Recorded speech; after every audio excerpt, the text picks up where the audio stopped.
We are discussing about the topic noble gas. The name of noble gas you can say unreactive, inert और reserved one. Reserved मतलब कि अब they are not mixing with other.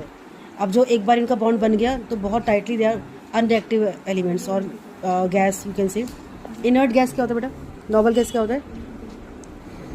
अब आपको पता है कि जब हम एटम को अरेंज करते हैं तो हमारे पास शेल होते हैं. शेल्स होते हैं KLMN so on.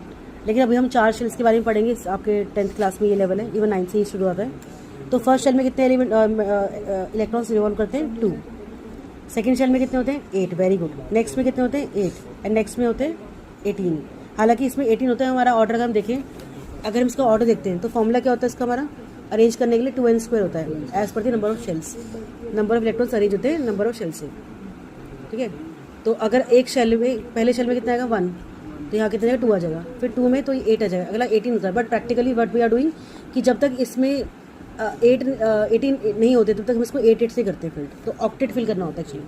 We are saying कि ऑक्टेट फिल करना है. पहला वाला डुप्लेट होता है, यानी कि हमें 2 भरने होते हैं लेकिन बाकी में 8 का फिल करना होता है. जैसे एग्जांपल दिया आपको इसका, सबसे बेस्ट होता है हीलियम. हीलियम के कितने होते हैं इलेक्ट्रॉन्स? 2 होते हैं. तो इसका एक ही शेल है, भगवान ने एक ही शेल बनाया और पूरा फील्ड है. तो ये कौन सी में आता है? नोबल गैस है. मतलब ये अनरिएक्टिव है, रिजर्व्ड है, ठीक है, और नोबल है. ये किसी से भी रिएक्शन नहीं करना चाहेगा. क्यों? क्योंकि मैं अपने में फील्ड हूँ, कंटेंट हूँ. ना मुझे इलेक्ट्रॉन लेना है ना इलेक्ट्रॉन देना है. ठीक है. तो इनको बोलते हैं, इससे बोलते हैं इनर्ट है. नाम बहुत अच्छा है, अनरिएक्टिव. बार बार मैं एक चीज़ को रिपीट नहीं करती. नेक्स्ट बेटा आपका आता है नियॉन. अगर आपको सीक्वेंस याद हो 9th क्लास में तो 10 होता है. Very good. तो पहला आपके के शेल में कितने आ गए? 2 आते हैं. अरेंजमेंट 2 की होती है. अगले में कितने बचे? एल में 8 हो गए. तो जितने शेल बने सारे फील्ड हैं, कंप्लीटली फील्ड हैं. तो इन्हें क्या बोलेंगे हम? ये भी कौन सी कैटेगरी में आती है? नोबल में. Inert, unreactive. ठीक है.